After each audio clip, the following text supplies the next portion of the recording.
días. Estábamos señalando que el día de hoy vamos a hablar sobre esta segunda parte de los mercados, ¿Qué otras clases de mercado existen? Tenemos, por ejemplo, el mercado de valores. El mercado de valores es un mecanismo en el que concurren los ciudadanos y empresas para invertir en valores que le produzcan eventualmente una ganancia o para captar recursos financieros de aquellos que lo tienen disponible, ¿no? En el mercado de valores se transan valores negociables, llámese acciones o bonos. ¿Qué cosa es una acción? ¿Qué cosa es un bono? Son documentos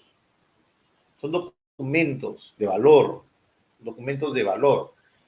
La diferencia entre una acción y un bono es que una acción es de renta variable, vale decir, su precio se va a determinar en el mercado libremente,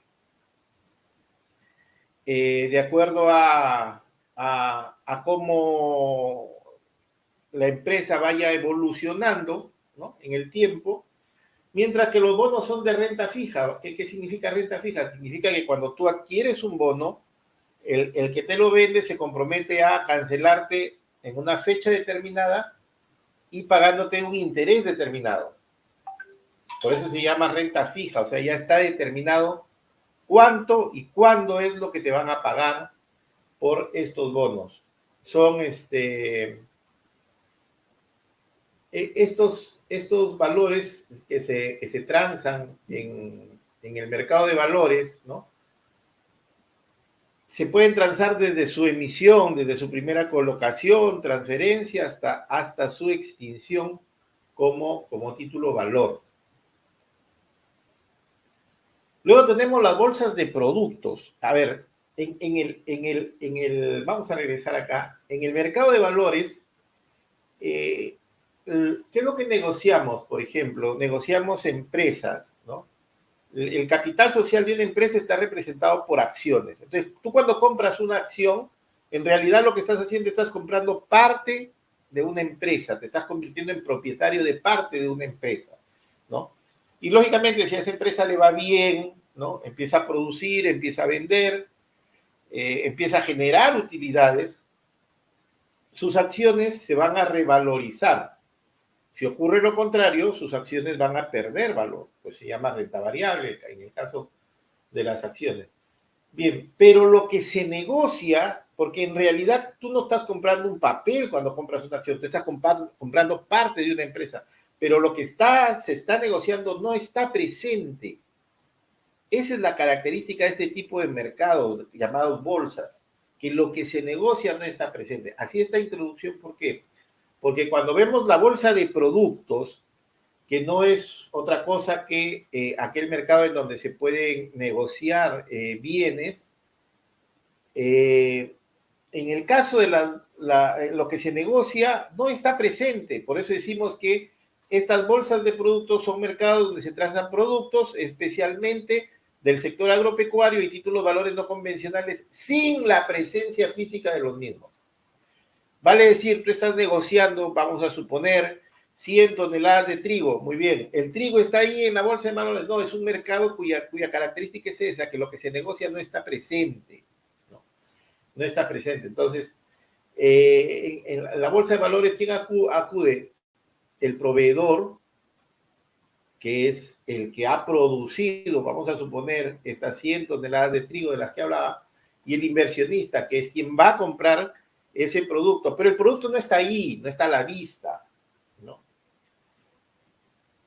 Por lo general se utilizan intermediarios que son comisionistas, ¿no?, también llamados corredores, tanto por parte del vendedor como por parte del comprador. Funcionan de manera paralela a las bolsas de valores, pero no compiten con ellas, sino complementan su actividad. Luego tenemos el mercado de divisas. El mercado de divisas es donde se efectúa la compraventa de moneda extranjera, pero no de cualquier moneda extranjera. Recordemos que las divisas son monedas extranjeras de amplia aceptación en los mercados internacionales. ¿A qué me refiero? A que, por ejemplo, en Ecuador el sol es moneda extranjera. Pero en Ecuador el sol es una divisa, no, porque el sol no es ampliamente aceptado en los mercados internacionales. Entonces, ¿qué monedas, por ejemplo, son ampliamente aceptadas en los mercados internacionales? En primer lugar, el dólar americano. Luego tenemos el euro, ¿no? La libra esterlina y etcétera, etcétera, algunas otras monedas por ahí que podrían ser consideradas como divisas. Entonces, las divisas son monedas extranjeras, pero de amplia aceptación en los mercados internacionales. Entonces, en este mercado de divisas es donde nosotros compramos y vendemos monedas extranjeras. ¿Quiénes participan en este mercado de divisas? Instituciones financieras, compañías comerciales, bancos centrales e individuos particulares a través de intermediarios. ¿Por qué bancos centrales? Porque recordemos de que cuando en el manejo de la política monetaria de un país, ¿no? Lo que se... Cuando el dólar empieza a subir en demasía, porque en nuestra economía el dólar es un bien que nosotros compramos y vendemos y que está sujeto a la ley de oferta y demanda, ¿no es cierto? Eso es el dólar. Es un bien sujeto a la ley de oferta y demanda. Entonces, cuando el dólar, su precio, por decir, empieza a bajar en demasía o empieza a subir en demasía, entonces el Banco Central tiende a intervenir comprando o vendiendo según sea necesario, ¿no? Pero lo que hay que entender es de que el Banco Central no fija el tipo de cambio, ni tampoco es su función principal mantener el tipo de cambio en un nivel determinado. Hoy día con mucha pena porque, bueno, es una persona que ha sido primer presidente del Consejo de Ministros, es congresista de la República, y hoy día he escuchado una entrevista de Milagros Leiva, por ejemplo, con Guido Bellido, ¿no?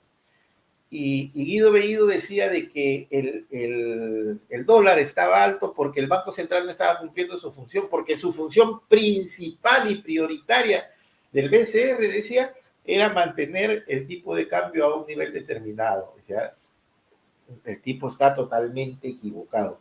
Cuando se dice que la finalidad principal del Banco Central de Reserva es mantener la estabilidad monetaria, nos referimos básicamente a que no haya procesos inflacionarios, no mantener el tipo de cambio a un nivel determinado. El tipo de cambio se determina libremente por la ley de oferta y demanda, porque es un bien como cualquier otro. Bien, el mercado de divisas es muy importante como regulador del flujo monetario en el comercio internacional. ¿Qué otra clase de mercados tenemos? El mercado de futuros. Este mercado de futuros, por ejemplo, en nuestro país no está muy desarrollado, ¿no? En este mercado las transacciones se realizan sobre la base de compromisos de entrega a futuro de los bienes. ¿Qué quiere decir esto? Que cuando tú transas en el mercado de futuros, lo que estás transando, es más, muchas veces todavía ni siquiera ha sido producido, ¿no? Va a ser producido en el futuro, dentro de un año. Y los precios se establecen previamente, pero son pagados al vencimiento del contrato. O sea, yo lo transo ahorita, te digo, ya, ¿tú cuánto vas a producir? 100 toneladas de trigo, ya, muy bien, yo te las voy a comprar. ¿Cuándo están? Dentro de un año las tengo. Muy bien. Yo pacto contigo hoy el precio, de tal manera que dentro de un año tú ya no le vas a vender a nadie, me vas a vender a mí, al precio que hemos pactado hoy. ¿Es un riesgo? Por supuesto que es un riesgo. ¿Por qué? Porque vamos a suponer de que el precio dentro de un año suba. Entonces el vendedor pierde porque me vendió a un precio menor. Pero vamos a suponer que ocurra lo contrario y en lugar de subir el precio más bien baje. Entonces, ¿quién pierde? Pierdo yo, porque he comprado a un precio por encima del precio de mercado. Entonces, esa es la característica del mercado de futuros, pues de las condiciones que debe cumplir una materia prima para poder ser negociada en un mercado de futuros debe haber volatilidad en el precio. Si no hay volatilidad, no existe riesgo en tal negociación. ¿Qué significa volatilidad? Que el precio no sea fijo, sino que tienda a estar subiendo y bajando. Cuando decimos que un precio es volátil es porque está subiendo y bajando de manera permanente. Entonces hay una volatilidad en el precio. Entonces, cuando hay volatilidad en el precio, entonces es un riesgo porque no sabemos cuánto va a ser el precio dentro de un año. Ahí es donde funcionan los mercados de futuro. En cambio, si no hay volatilidad, si no existe un riesgo de que el precio suba o de que el precio baje, entonces, ¿para qué un mercado de futuros? No tendría razón.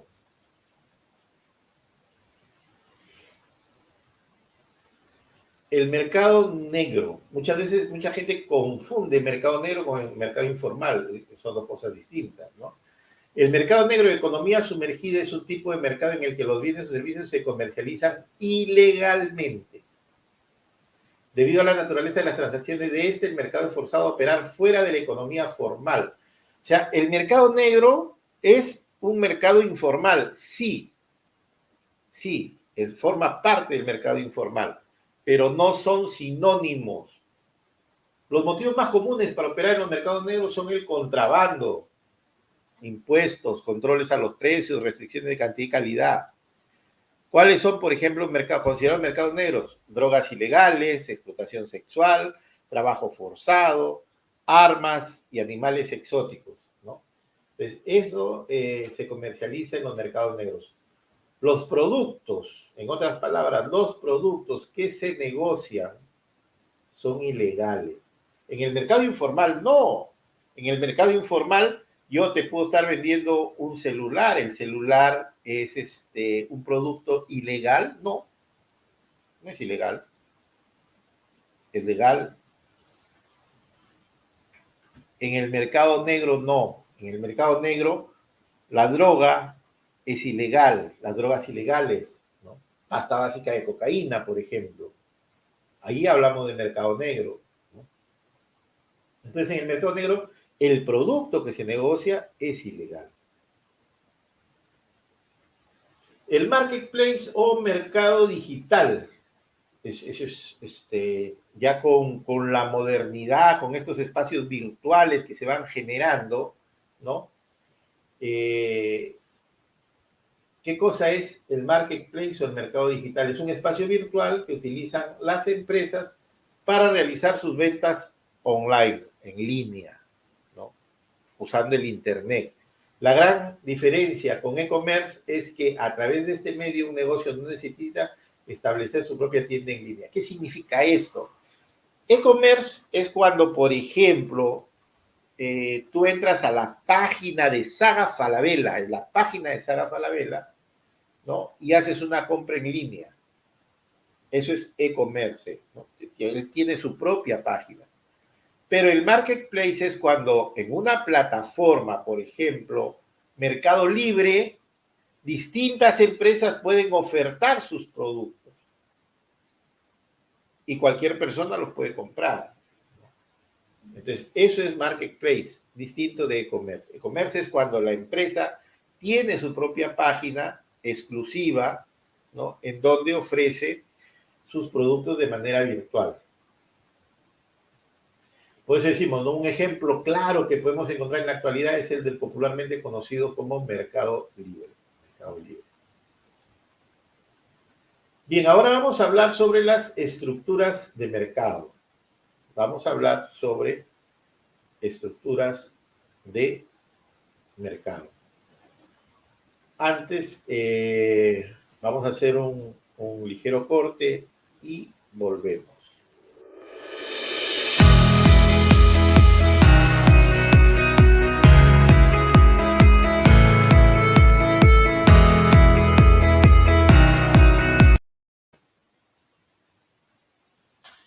Bien, ya estamos acá.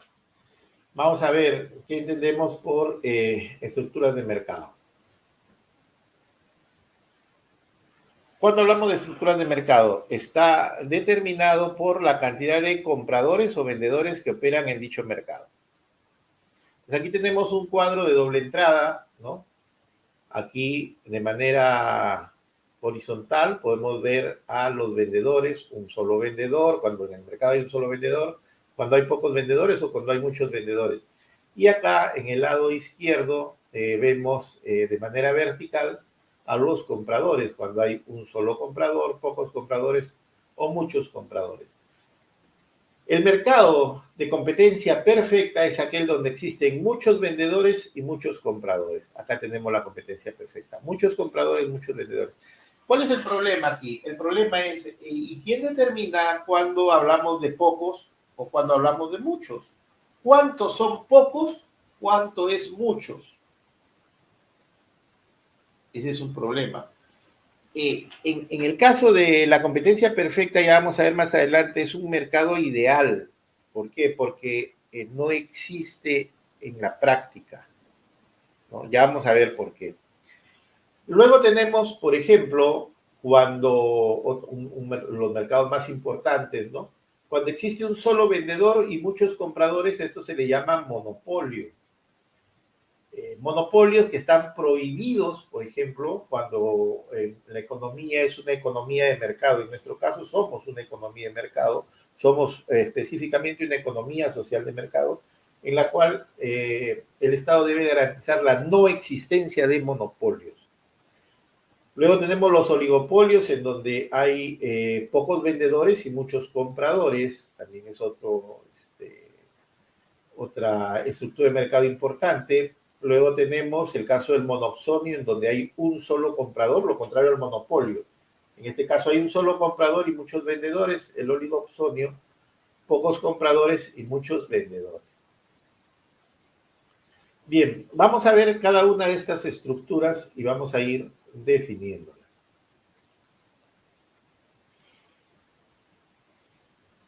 El mercado de competencia perfecta. Es un mercado ideal, ya lo decía, porque no existe en la realidad. Ya vamos a ver por qué no existe. Existe un elevado número de consumidores y de empresas que suministran el producto. O sea, es un mercado atomizado. Muchos consumidores, muchas empresas proveyendo el producto. El producto que lanzan al mercado las empresas debe ser idéntico. Idéntico, es decir, homogéneo. ¿Cómo le llamamos a esto? Sustituto perfecto. ¿Qué quiere decir sustituto perfecto? A veces cuando hablamos, por ejemplo, de bienes sustitutos, nosotros podemos decir de que, a ver, un sustituto de la gaseosa es un vaso de refresco de chicha morada. Son sustitutos. La gaseosa es sustituto del refresco, por así decirlo. ¿Es un sustituto perfecto? No. ¿Por qué no son bienes sustitutos perfectos? Porque no son idénticos. En el caso de la competencia perfecta tienen que ser idénticos, es decir, el producto tiene que ser homogéneo, tiene que ser exactamente igual. ¿Igual en qué? En calidad, en precio, en presentación, en sabor, en todo. Deben ser exactamente iguales. No existe rivalidad entre las empresas. Todas pueden vender lo que deseen, actúan independientemente, no están organizadas. No existen barreras de entrada o salida de empresas en la industria. No hay ningún tipo de barrera. Cualquiera puede crear su empresa y pasar a formar parte de la industria. Recordemos el concepto de industria, ¿no? Industria es el conjunto de empresas que producen un mismo bien, ¿no? A eso le llamamos industria. Las empresas intentan maximizar el beneficio cada periodo. No hay intervención del Estado, ¿no? La competencia perfecta se da dentro de las economías de mercado. Hay movilidad geográfica y sectorial perfecta en los actores de producción. ¿Qué quiere decir esto? Que los trabajadores pueden migrar de un espacio geográfico o de un sector a otro espacio o a otro sector productivo, ¿no? El precio está determinado en el mercado, compradores y vendedores son precios aceptantes. ¿Qué significa ser precio aceptantes? Que acepto el precio que se determina libremente en el mercado. Eso significa ser precio aceptante. Acepto el precio determinado libremente en el mercado. Entonces, tanto los compradores como los vendedores en competencia perfecta son precios aceptantes, ¿no? ¿Qué significa de que el producto sea homogéneo? Significa que cuando yo voy al mercado no me interesa la marca del producto. Vamos a suponer el caso vamos a suponer el caso de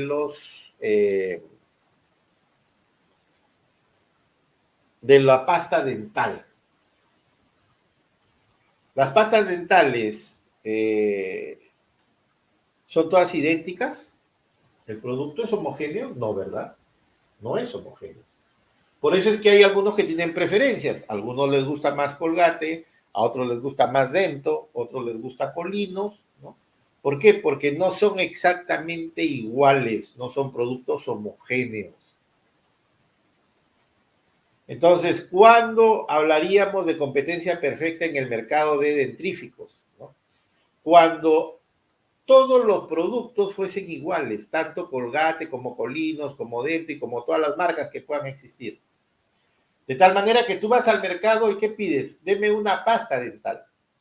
No pides una marca determinada, porque todas cuestan igual, todas tienen la misma calidad, todas tienen el mismo sabor, todas son exactamente iguales. Ese tipo de mercados existen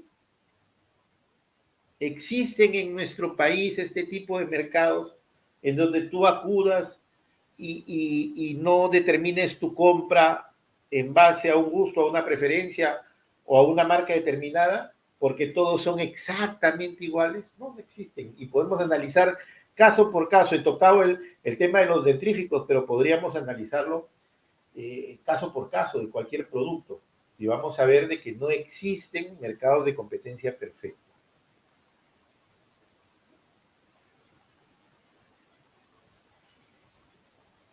Bien, dentro de los mercados de competencia imperfecta sí tenemos una variedad. En primer lugar, vamos a ver el monopolio. En este tipo de mercado, una única empresa controla toda la oferta, o sea, toda la producción, y hay muchos compradores. No hay competencia para la empresa oferente, o sea, para el monopolista. El monopolista es el que oferta, es el oferente, el monopolista. Esta fija el precio del mercado buscando maximizar sus ganancias. Vale decir, el monopolista es precio ofertante. Él es el que ofrece el precio. El monopolista ofrece el precio. ¿Qué otras condiciones debe cumplir el monopolio? Una sola empresa productora y vendedora de determinado producto o servicio. Una sola empresa.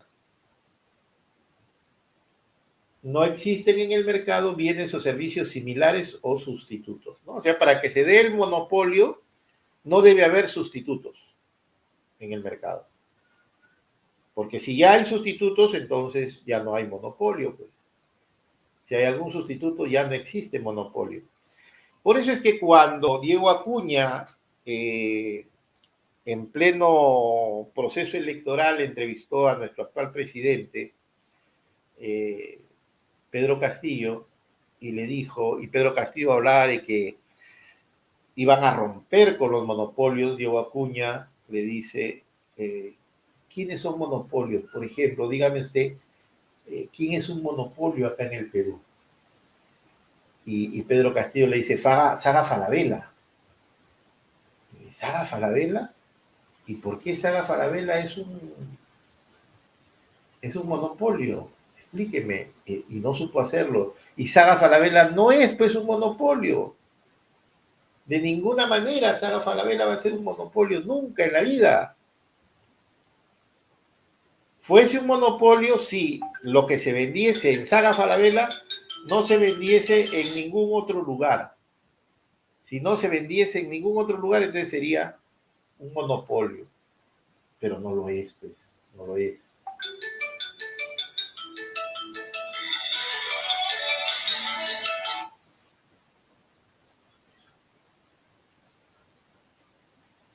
Eh, y fue lamentable la respuesta que dio nuestro actual presidente, ¿no? Porque Saga Falabella definitivamente no es un monopolio. Luego dijo que también la TAM, o sea, LAN, que se unió a TAM, la TAM, la aerolínea, también era un monopolio y eso tampoco es cierto, pues, ¿no? Basta con que exista otro, Viva Air, por ejemplo, que es una empresa colombiana que también hace servicio en nuestro país. LATAM no es no es la única aerolínea que opera en nuestro país. No es un monopolio.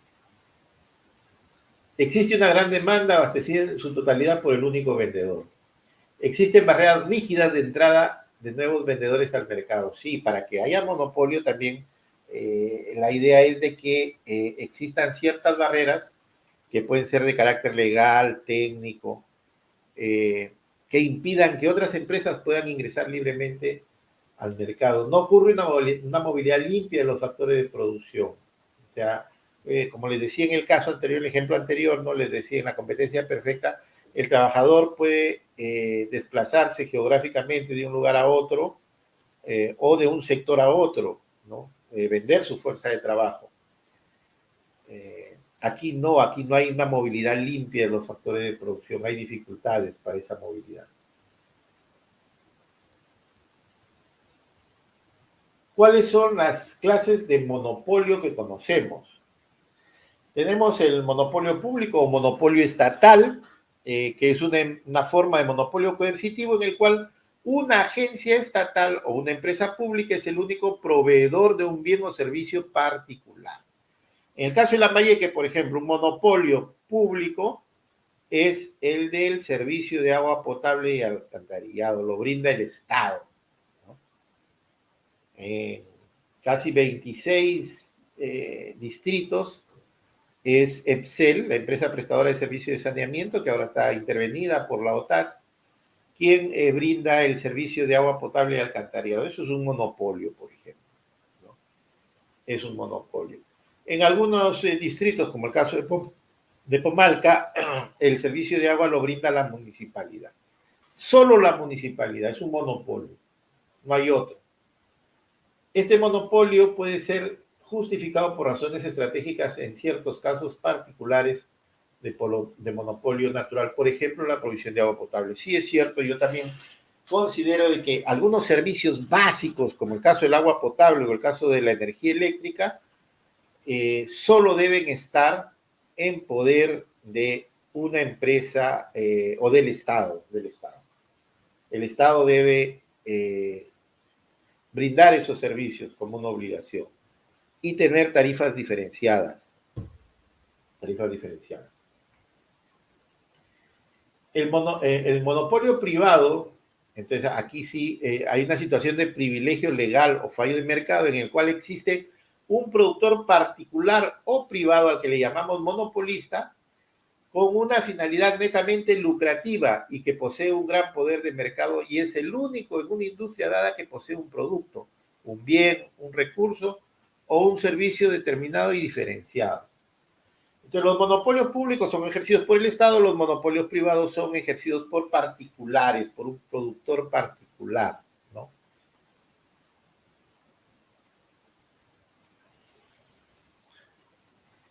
¿Cómo se clasifican los monopolios privados? Los monopolios privados, ¿cómo se clasifican? Tenemos, en primer lugar, el monopolio legal,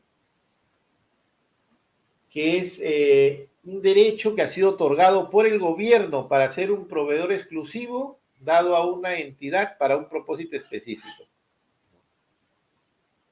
El gobierno mantiene la vigilancia y los derechos de regulación de las actividades de monopolio, políticas y tarifas.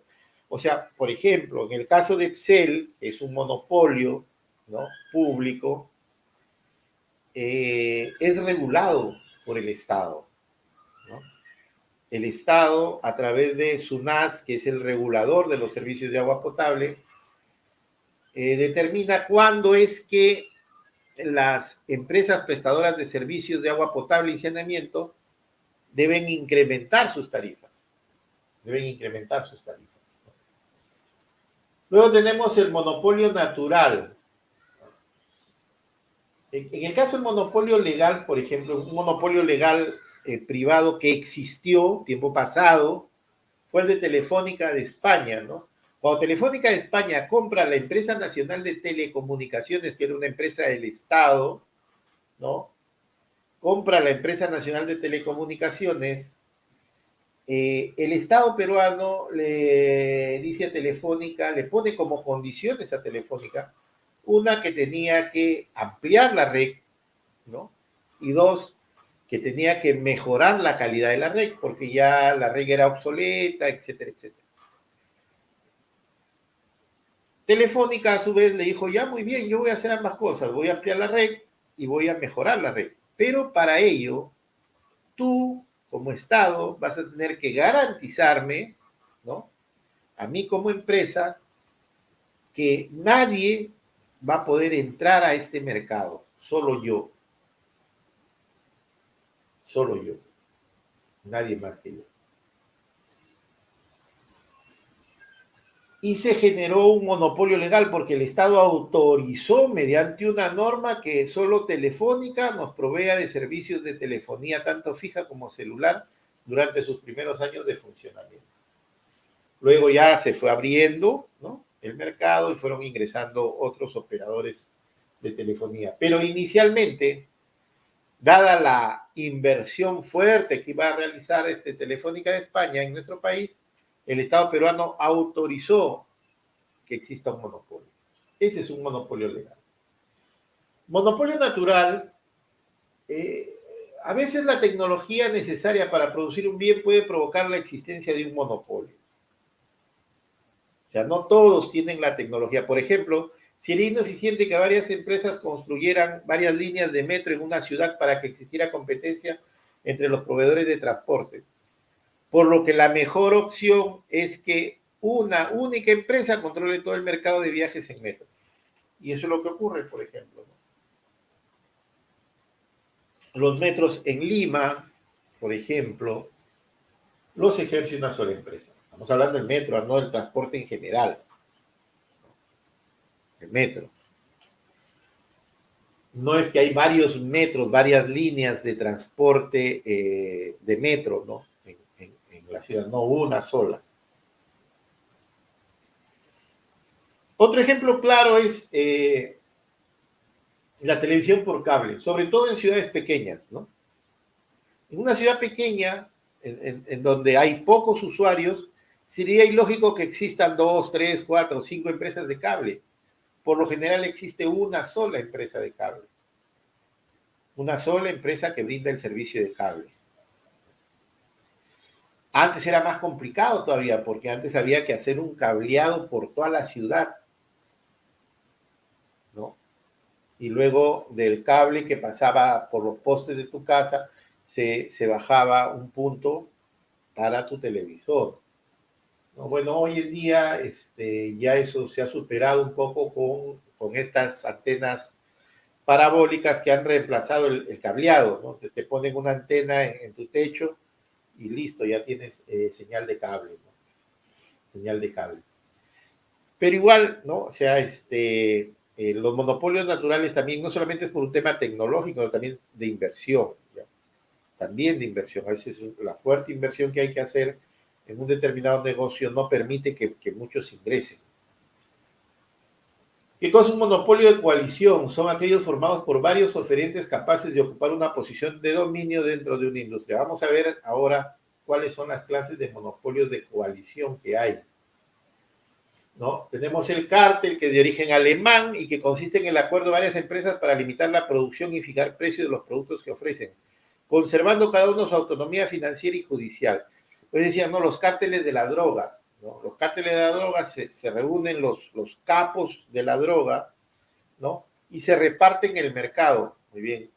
La zona norte es tuya, la zona sur es del otro, el oeste, el este, y se reparten en el mercado y establecen un precio, pero cada uno mantiene su autonomía, los famosos cárteles de la droga, ¿no?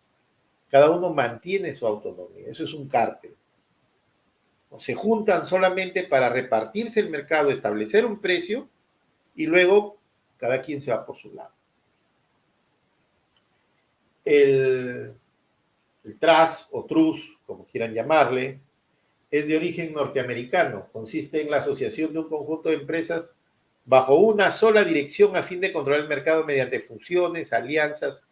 Las empresas pierden independencia económica, ¿no? O sea, a diferencia del cártel, en donde las empresas mantienen su autonomía. En el caso del trans no, porque las empresas se fusionan y pierden su independencia.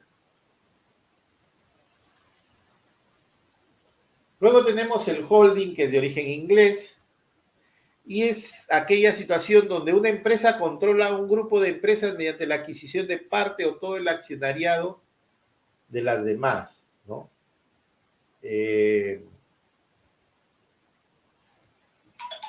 cuando empresas más grandes empiezan a absorber a otras más pequeñas a través de la compra de sus acciones, ¿no? Las empiezan a absorber. Eso se llama holding. Mientras que dumping es una forma de monopolio que adoptan las empresas de un país para introducir mercancías en otro país, o sea, en un país extranjero, a precios menores que sus costos de producción a fin de eliminar la competencia y absorber el mercado. Esa es la característica que tiene un dumping, por ejemplo, ¿no? En que se introducen al otro país, pero a precios menores de los que ese mismo producto es vendido en el otro país, a un menor precio, ¿no? Incluso por debajo de su costo de producción, o sea, incluso perdiendo. ¿Por qué? Porque se supone que quien hace el dumping es una empresa grande, fuerte, poderosa. Entonces, ¿por qué establece precios menores a sus costos de producción? Es una locura, va a perder, sí, va a perder temporalmente. Una vez que se posiciona en el mercado, una vez que destruya la competencia, se va a quedar él solo. Y el precio nuevamente va a empezar a subir y van a recuperar todo lo que perdieron inicialmente. Así funciona un dumping. El ring, que también es de origen norteamericano, representa una coyuntura mediante la cual dos o más empresas monopólicas se enfrentan intensamente uno al otro con ideas de dominar el mercado.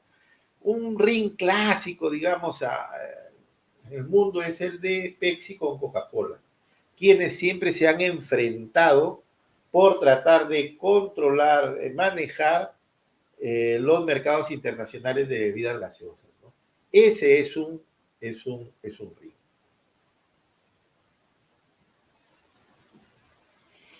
El corner, ¿qué cosa es el corner? También es de origen norteamericano y consiste en la reunión de empresas monopólicas que tratan de aislar a una industria competidora y hacer que poco a poco vayan decayendo. ¿Cuál es la idea que tenemos de corner? Por el fútbol, el corner es una esquina. Entonces la idea es de que las otras empresas tratan de arrinconar a sus competidores cerrándole las puertas con los proveedores, con el sistema financiero, ¿no? Hasta hacerlos caer. Quiebran, los absorben y se quedan como únicos en el mercado. Eso es un corner. Un pool de origen norteamericano es un monopolio de acaparamiento y especulación, ¿no? Está dirigido estrictamente al control de precios a través del acaparamiento y especulación de productos. ¿Qué cosa es acaparar? Acaparar es cuando una empresa, vamos a suponer, yo soy distribuidor de azúcar y sé que históricamente en febrero, en el mes de febrero de cada año, en la región Lambayeque llueve y cuando llueve la producción de azúcar se tiene que detener porque al mojarse la caña producto de la lluvia, la caña reverdece y ya no produce miel sino agua. Entonces las azucareras tienen que parar. Muy bien, entonces yo desde diciembre empiezo a acaparar y empiezo a comprar toda la producción de azúcar de las distintas empresas productoras de azúcar acá en nuestro país. Cuando empiezo a comprar así estoy y no lo vendo, a eso se le llama acaparar. Empiezo a acaparar. Luego especulo, espero que se genere la escasez porque las empresas paran y el precio empieza a subir. Y cuando el precio empieza a subir, yo empiezo a vender mi producto y empiezo a ganar ingentes cantidades de dinero. Eso se llama pool, por ejemplo, ¿no?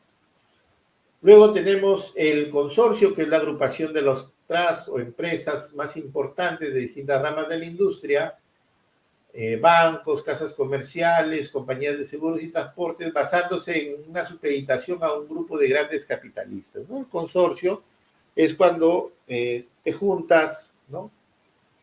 Empresas de distintas ramas, ¿no? Con la finalidad de manejar grupos de poder, ¿no? De poder económico, de poder económico. Tenemos, por ejemplo, Credit Corp, que es un consorcio muy fuerte que pertenece al Grupo Romero, ¿no? En nuestro país. En nuestro país. Bien, estamos transmitiendo, recuerden, por en los canales digitales de Facebook de ZTV, Pomal que Educa y Reforza, ¿no? En cualquiera de estos tres páginas de ZTV, de Pomal que Educa o de Reforza, puedes hacer tus comentarios o preguntas que gustosamente las absolveré. Nos vamos a una brevísima pausa y regresamos con este interesante tema de mercados.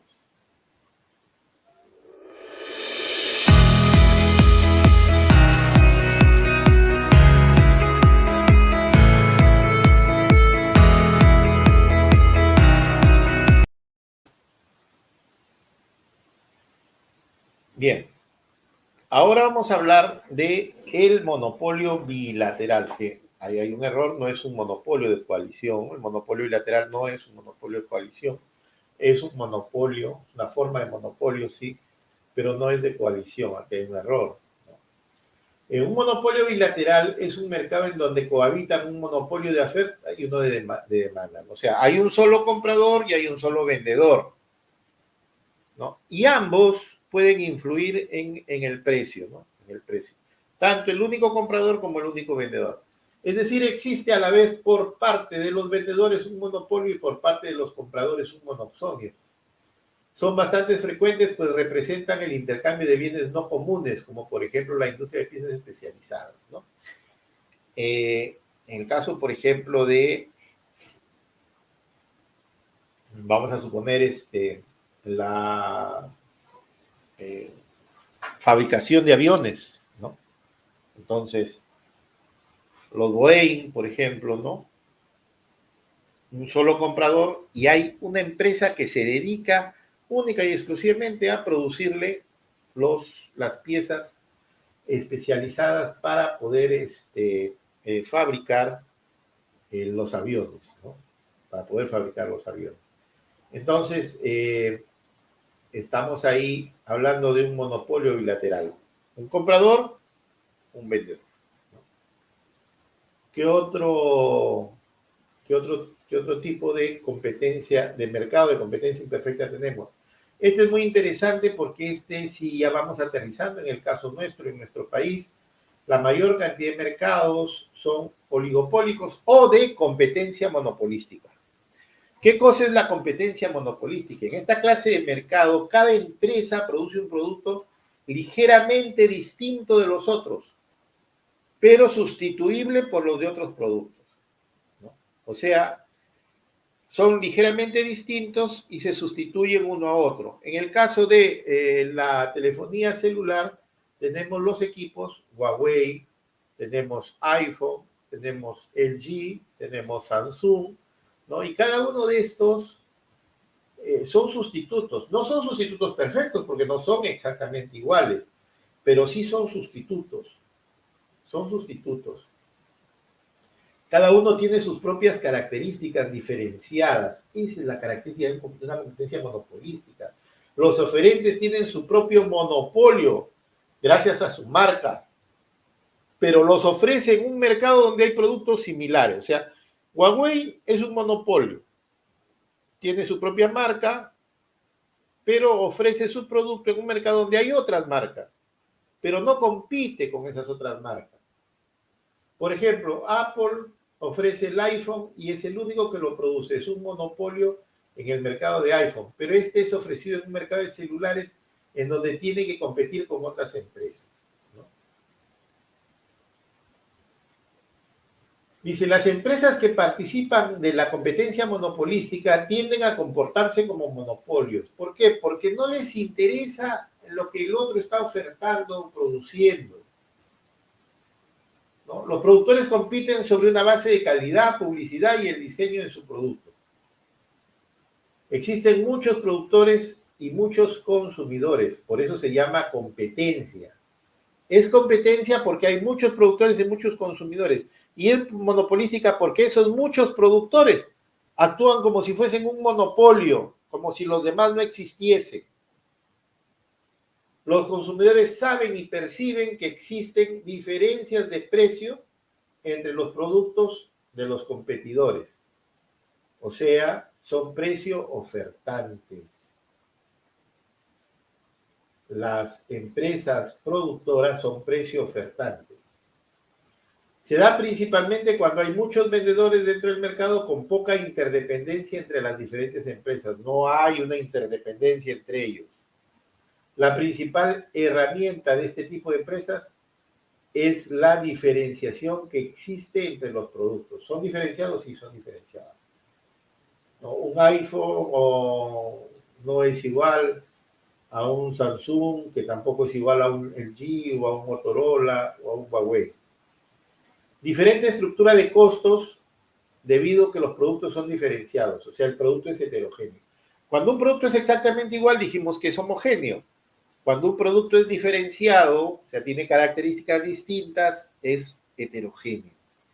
Las empresas pueden ingresar o salir del mercado con mucha facilidad.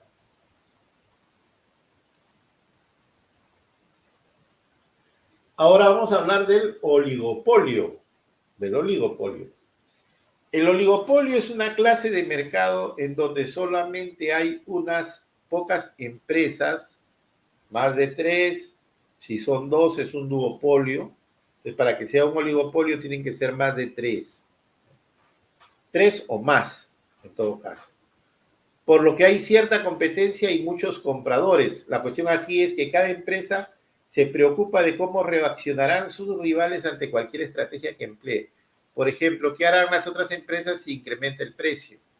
Un ejemplo es el mercado de telefonía celular, en donde las operadoras modifican sus precios cuando la competencia lo hace. Ojo, estamos hablando ya no de los equipos celulares que son competencia monopolística. Acá estamos hablando del mercado de operadores de telefonía celular. Aquí, o sea, Telefónica, Entel, Claro, Vitel, son un oligopolio. Son un oligopolio. ¿Cuáles son las características del oligopolio? Para los participantes del oligopolio la competencia no existe, ya que tienen control absoluto, ¿no? Y dominan plenamente el mercado. Frecuentemente tienen acceso a sus propios recursos en cuanto a la publicidad y al marketing de la empresa.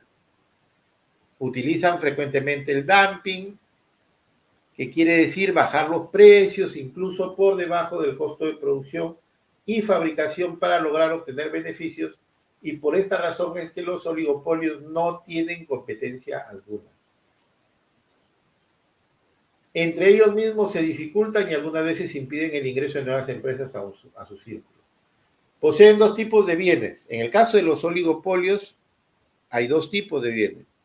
Diferenciados, donde el producto vendido por las diferentes empresas diferirá en ciertos aspectos, aunque no en forma básica. Ejemplo, los automóviles son diferenciados, ¿no? Y los homogéneos, cuando existen únicamente pocos productores de una materia prima o de mercancías idénticas, siendo esto una situación de oligopolio puro. Ejemplo, el acero, donde el producto es homogéneo.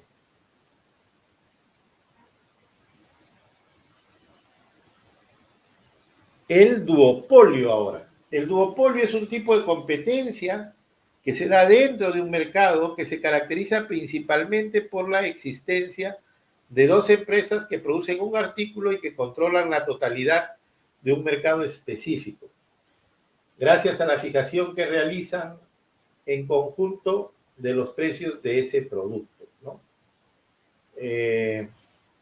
Pepsi y Coca-Cola son un duopolio que se enfrentan por el mercado mundial de bebidas gaseosas, ¿no? Antes este enfrentamiento era mucho más notorio, mucho más radical, ¿no? Gastaba muchísimo Pepsi y Coca-Cola en publicidad, por ejemplo, ¿no? Para tratar de controlar un determinado mercado. Hoy en día eso ha bajado un poco, ¿no?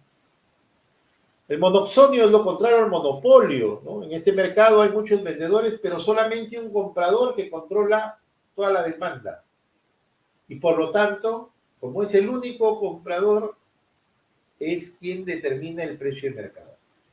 Un ejemplo es una comercializadora de bananos que compra toda la producción a los productores agrícolas de un país o región.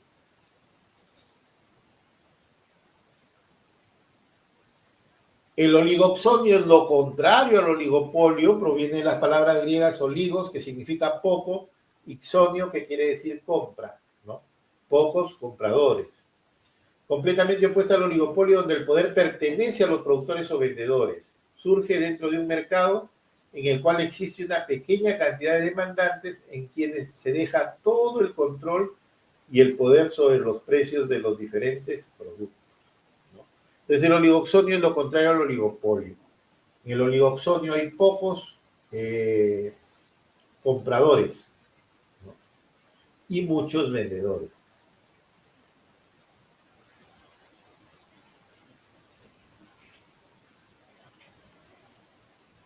Bien, en este cuadro hemos tratado de sintetizar las características de algunos de los principales estructuras de mercado que existen, ¿no?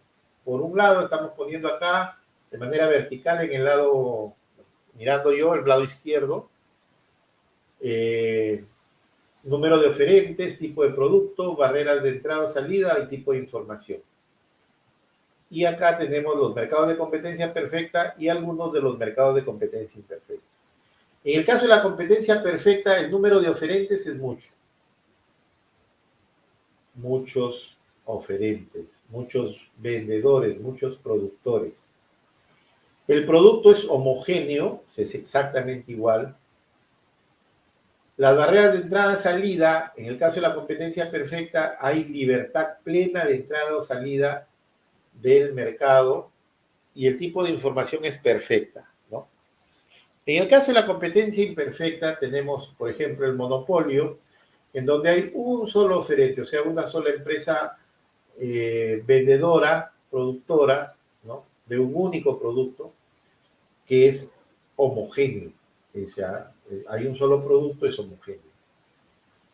Existen barreras de entrada y salida y la información es asimétrica. En el caso del oligopolio tenemos pocos oferentes, o sea, pocos vendedores, pocos productores. El producto puede ser homogéneo o puede ser diferenciado. Existen barreras técnicas, legales y la información es asimétrica. Y en el caso de la competencia monopolística existen muchas empresas productoras u ofertantes de un determinado producto. Este producto es diferenciado, el diferenciado no es homogéneo, es diferenciado. Existe libertad de entrada y salida del mercado y la información es asimétrica. Muy bien, vamos a una ligera pausa y volvemos.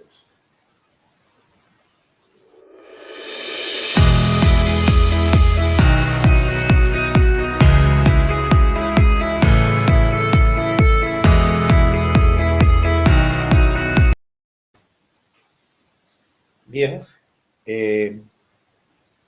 eso ha sido todo por el día de hoy, mis estimados alumnos. Les recuerdo que hoy es la última clase de la Academia Preuniversitaria Comal que Educa, ¿no? Sin embargo, nosotros vamos a continuar brindando las clases de los días jueves a las 10 de la mañana por las plataformas de Reforza y de ZTV.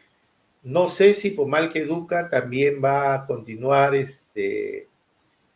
en nuestra transmisión. Eso tendré que coordinarlo ya con los directivos de Pomal que Educa, pero yo voy a continuar durante todo el mes de diciembre con las clases de los días jueves, repito, por las plataformas virtuales del Facebook de ZTV, Reforza con doble F, y si los directivos de Pomalca Educa así lo consideran necesario, también por el Facebook de Pomalca Educa. Muy bien, eso ha sido todo por hoy. Muchísimas gracias. Voy a finalizar.